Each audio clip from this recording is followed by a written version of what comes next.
Sonic Superstars is the latest Sonic game unleashed into the wild with claims of being a thrilling new take on the classic Sonic experience. Now, after having spent an extensive amount of time with the game, Sonic Superstars, I gotta say, is missing quite a few elements that truly encapsulates classic Sonic. At least for me. Now, I think Sonic Superstars is good, but the way it handles boss battles, special stages, and the Chaos Emeralds feels like a misrepresentation of classic Sonic, especially when you compare it to how Sonic Mania, the best modern representation of classic Sonic to date, handled those same gameplay elements. Now, you may or may not agree with me, and that's okay. You know, it's just my opinion that I'm stating here in this video. I played Sonic Superstars, went back and revisited the handful of Sonic titles from the Genesis, Saturn, and Game Gear eras, as well as queuing up Sonic Mania, just to make sure I'm not off on what I remember classic Sonic to be. And I'm afraid Sonic Superstars just doesn't deliver on the nostalgia its marketing material would have us believe. Like, Sonic Superstars is good, but not good enough for classic Sonic. And here's why. Quick note, before anyone comes at me in the comment section or on any sort of subreddits, I was the one who dredged up the old IGN video where they exclaimed Sonic was never a good franchise. And then on the Beyond podcast, I called out Brian Altano. I will hold that L. I was wrong. Sonic is good. Sonic has been great. And Sonic one day will be tremendous. And I'm sorry that Akeem put him in a small casket back there. Hey, you put him in this. No, you did. You bodied my boy. So I will go to the ends of the earth to defend Sonic. But that doesn't mean I can't also be critical of Sonic. Now, there's just some things with Sonic Superstars I really had a hard time with if you're calling it a return to classic Sonic. Now, let's start with the big bad boss battles. The classic Sonic is all about speed. You gotta go fast through each zone, avoid or destroy the badniks along the way, all while attempting to reach the end goal. Everything about classic Sonic moves at a frenzied pace. Very fast. Even the boss battles are fast. Remember back in the day in Sonic 2 going up against Robotnik, let's say in the Emerald Hill zone, where you could quite possibly beat Eggman before he even let off a single attack? Y'all remember that? That was what made the pacing of those classic Sonic games feel so rewarding. It was also part of its charm. Sonic's fast. He's impatient. He's not going to just wait around for Dr. Robotnik to charge up his frickin' tank to administer an attack. He's just going to keep jumping on him until that tank explodes. Now, Sonic Superstars, however, got rid of that tried and true formula by not only forcing the player to go through Robotnik's full cycles of repetitive attacks, but added secondary badnik boss battles that take place in Act 1 of most stages with similar repetitive cycling attacks. These boss battles have both battle stripped away the classic multi-hit attack Sonic was able to pull off in the classic games, and more importantly, slowed down the pacing of what's supposed to be a fast-paced platformer. Not only that, but if you die within the third or fourth cycle of one of these boss battles, you have to start at the very beginning of the battle, which frustrated me on numerous occasions. And I won't even talk about the final boss in Sonic Superstars, but if you know, you know. If you made it that far, you already know how frustrating that can get. Now, some might argue that it's an evolution of the classic Sonic boss battle, but the thing is this. If it's being marketed as a new spin on a classic, why remove an element that's so closely tied to the franchise's roots? Allowing single-hit attacks after each cycle and adding Act 1 badnik boss battles has significantly raised the overall challenge of boss battles in Sonic Superstars, which some might perceive as a good thing. Hell, some might look at it as a way to push the side-scrolling speedster slightly in a newer direction regarding boss fights. But at its core, it's not classic Sonic. Playing Sonic Superstars, I noticed there seemed to be far more special and bonus stages than I ever experienced in classic Sonic games. Like, special bonus stages are nothing new to the Sonic franchise, with Sonic 1 having 6 and Sonic 2 and 3 having 7. There's even a secret 8th in Sonic 3 and a possible 9th in Sonic 3 and Knuckles. These special stages, if successfully cleared, give way to one of the Chaos Emeralds. The occasional special stage can be fun, but the amount that Sonic Superstars has, it kind of slows down the momentum of the game.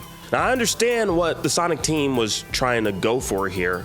Now, currently in Sonic Superstars, each Chaos Emerald grants Sonic and his friends a unique ability. Now, by making more levels, more special stages, if you will, bonus stages, the devs wanted to make sure players had enough opportunities to attain them early on in the acts to try them out. But honestly, I found myself skipping some of them because I wanted to just keep pushing forward, running fast, and taking out enemies. Doing some classic Sonic stuff. We're doing some classic Sonic stuff here. That's what I wanted to do. I won't knock it too much, though, as I do sometimes appreciate, the melancholic break in the action, listening to the vibey music each special stage has. But there did seem to be a lot more of them popping up, which messes with the overall momentum. While I think Sonic Superstars just looks gorgeous, it doesn't truly capture what made the Genesis games special. Like, sure, it has fast but not as fast-paced side-scrolling, platforming action reminiscent of the Sega does what Nintendo don't golden era of 2D Sonic games, but the 3D paint job kind of diminishes the retro feeling of returning to Sonic's roots. The Sega has promised new thrills and classic feels, which I'm all here for, but Sonic Superstars doesn't really give me that classic feeling I remember from his Sega Genesis days or even the Game Gear. I know it might seem like, I'm kind of like just saying this purely based on the devs' creative direction to go the 2.5D route, infusing it with 3D elements, but it's deeper than that. This game is being billed as a return to what made Sonic famous. Like, part of it is the 16-bit art direction. Sonic Superstars' website referred to the game as a new spin on a classic and an all-new take on classic 2D Sonic. Now, I don't think anyone was clamoring for a 2D Sonic game that has the Mario Wonder aesthetic, though, were they? But on the Sonic Superstars website, it is called out that you've never played classic Sonic like this before. Very true. It makes me wonder about the classic they're referring to, though. Is it just the character of Sonic or the gameplay experience in older games? Or is it both?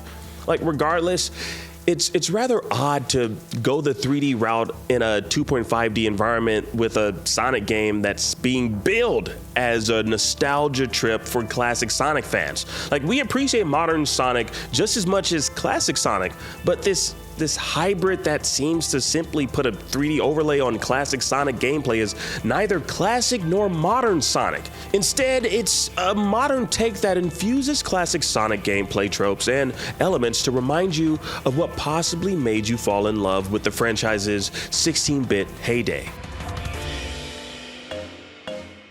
Now, 2017's Sonic Mania was the only Sonic game of late that's ever truly captured that feeling of the classic feels that the Sonic Superstars website suggests. Like, the graphics and gameplay in Sonic Mania were intentionally designed to remind you of classic Sonic games, putting a somewhat modern spin on what you remember from the 90s games.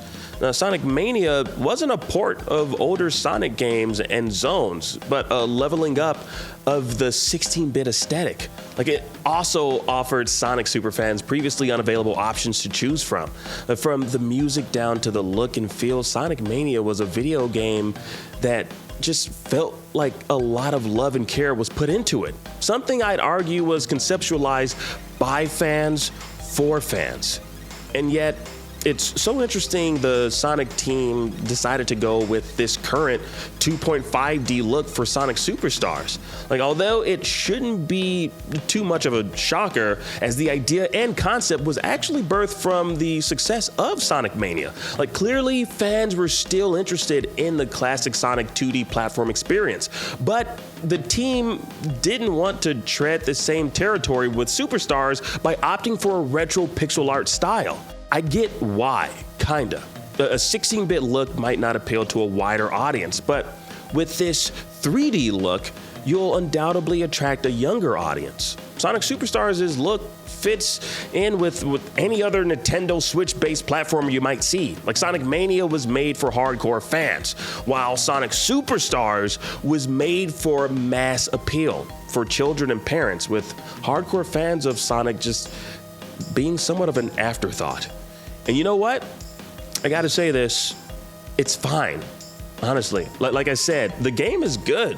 It just seems a bit off-putting to market it as if it's truly a return to form for Sonic. But I get why Sega would do that. You know, you want those older fans of Sonic who remember his original 2D excursions to buy into this new game based on the notion of providing them with a new, thrilling experience that feels familiar to the classic games.